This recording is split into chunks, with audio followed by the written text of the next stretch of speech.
चलिए दोस्तों, आज हम सुनते हैं करवा चौथ की व्रत कथा।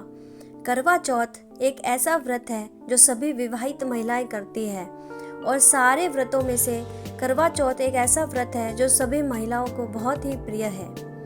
कार्तिक कृष्ण पक्ष की चतुर्थी को करवा चौथ कहते हैं। इसमें गणेश जी का पूजन करके उन्हें पूजन दान से प्रसन्न किया जाता है।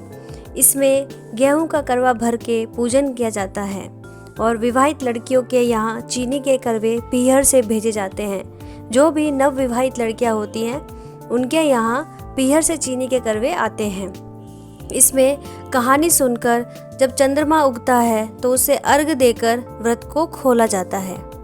कथा। एक साहूकार था, उसके 7 बेटे थे और एक बेटी थी। वह 7 भाइयों की प्यारी बहन थी। एक साथ ही बैठकर खाना खाते थे। एक दिन कार्तिक की चौथ आई और उसकी बहन ने करवा चौथ का व्रत रखा। सारे भाई भोजन करने आए और अपनी बहन से बोले, आ बहन, तू भी खाना खा ले। उनकी माँ बोली, आज यह खाना नहीं खाएगी, इसका करवा चौथ का व्रत है, जब चांद निकलेगा तभी खाना खाएगी। तो उसके भाइयों ने छल कपट से जंगल में आग जलाकर छलनी में से चांद दिखा दिया। तो वह अपनी भाभीयों से बोली, चलो भाभी, चांद निकल आया, अर्घ दे लो। तो उसकी भाभी बोली, ये तेरा चांद निकला है, हमारा तो रात को निकलेगा। यह सुनकर भाइयों के कहने से उसने चांद को अर्घ दे दिया और खाने बैठ गई। पहला टुकड़ा तोड़ा तो बाल निकला, दूसरा टुकड़ा तोड़ा तो छींक मारी, तीसरा टुकड़ा तोड़ा तो राजा के घर से बुलावा आ गया कि राजा का लड़का बीमार है, जल्दी भेजो। माँ ने लड़की के पहनने के लिए 3 बार संदूक खोला, तीनों बार सफेद कपड़े निकले।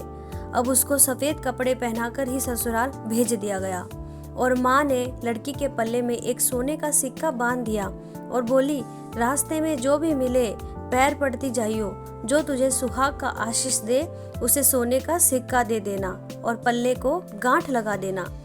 अब उसे रास्ते में जो कोई भी मिला सबके पैर पड़ी, पर किसी ने भी सुहाग की आशीष नहीं दी। अब वह ससुराल में आई तो दरवाजे पर छोटी ननंद खड़ी थी।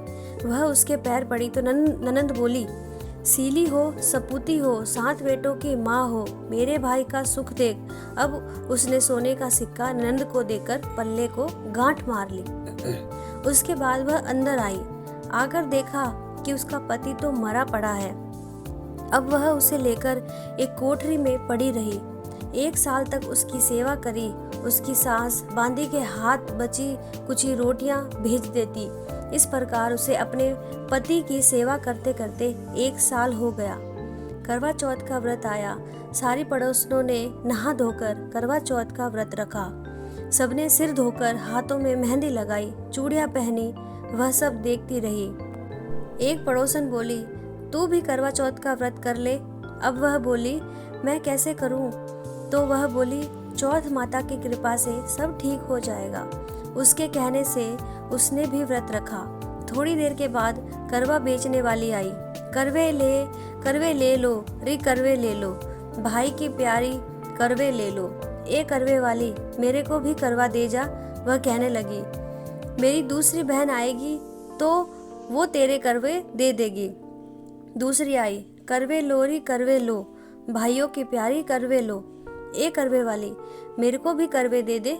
तो वह बोली, मेरी तीसरी बहन आएगी, वो तो तेरे को करवे देगी। इस तरह 5 बहन आकर चली गई, पर किसी ने भी करवे नहीं दिए। फिर छठी बहन आई और बोली, मेरी 7वीं बहन आएगी, वह तुझे करवे देगी। बस तू सारे रास्ते में कांटे बिखेर कर रख देना। जब वह खूब चिल्लाती हुई आएगी तो उसके पैर में कांटा चुभ जाएगा। तब तू सुई लेकर बैठ जाना और उसका पैर पकड़कर छोड़ना मत और उसके पैर का कांटा निकाल देना, तो वह तेरे को आशीर्वाद देगी। भाई जियो, साईं जियो। जब वह तुझे आशीर्वाद देगी तो तुम उससे करवा मांग लेना, तब वह तुझे करवा देकर जाएगी। फिर तू उजमन करना, जिससे तेरा पति अच्छा हो जाएगा। अब उसने वैसा ही किया। सारे रास्ते में कांटे बिछा दिए। जब वो करवे लेकर खूब चिल्लाती हुई आई तो उसके पैर में कांटा चुभ गया। उसने उसका पैर पकड़कर छोड़ा नहीं और उसका कांटा निकाल दिया। तो उसने आशीर्वाद दिया। तब वह बोली, जब तूने मुझे आशीर्वाद दिया है तो करवे भी देकर जा। तो वह बोली, तूने मुझे ठग लिया, यह कहकर उसने उसे करवे दे दिए। अब करवे लेकर उसने उजमन की तैयारी की, व्रत रखा। राजा का लड़का ठीक हो गया और बोला, मैं बहुत सोया। वह बोली, सोए नहीं, 12 महीने हो गए तेरी सेवा करते करते। फिर उसने चौथ माता का उजमन अच्छी तरह से किया। अब उसने चौथ माता की कहानी सुनी और उजमन करा। अब वे दोनों चौपड़ खेलने लग गए। इतने में उसकी बांदी तेल की पल्ली और गुड़ की डली लेकर आ गई। दोनों खेलते देखकर सासू से जाकर बोली, महलों में खूब रौनक है, तेरी बहू चौपड़ सार खेल रही है। इतनी सुनकर सासू देखने को आई। दोनों को देखकर बहुत खुश हो गई। बहू ने सासू के पैर दबाए और सासू बोली, बहू सच सच बता, तूने क्या किया? उसने सारा हाल अपनी सासू माँ को सुना दिया और सारे शहर में ढिंडोरा पिटवाया कि अपने पति की जीवन सुरक्षा के लिए सब बहनें करवा चौथ का व्रत रखें। पहले करवे को अपने पीहर में जाकर उजमन करें। हे चौथ माता, जैसा राजा के लड़के को जीवन दान दिया वैसा सभी को देना। कहानी सुनते समय कटोरी में चावल ले, चांद को अर्घ देते समय ऐसा 7 बार बोले, चंदा ए चंद्रावलिये, चंदा आया बार में, उठ सुहागन अर्घ दे, मैं बैठी थी बाट में। काहे का तेरा कंडला, काहे का तेरा हार, सोने का मेरा कंडला, जग मोतियन का हार। कहाँ बसे तेरा पेवड़ा, कहाँ बसे ससुराल, आम तले मेरा पेवड़ा, नीम तले ससुराल। चंदा ए चंद्रवलिये, चंदा आया बार में, उठ सुहागन अर्घ दे, मैं बैठी थी बाट में। करवा चौथ का उजमन करने के लिए थाली में 13 जगह 4-4 पूड़ी, थोड़ा सा सीरा रख ले। उसके ऊपर एक साड़ी, ब्लाउज और रुपए जितने चाहे रख ले। उस थाली के चारों ओर रोली चावल से हाथ फेरकर अपनी सासू जी के पांव लगकर उन्हें दे दे। उसके बाद 13 ब्राह्मणों को भोजन कराएं और दक्षिणा देकर तथा बिंदी लगाकर उन्हें विदा करें। जय करवा चौथ माता। इस कथा को अपने सभी बहनों और अपनी भाभियों से शेयर करें ताकि भगवान उनके पति की उम्र को लंबी करे और स्वस्थ रखे।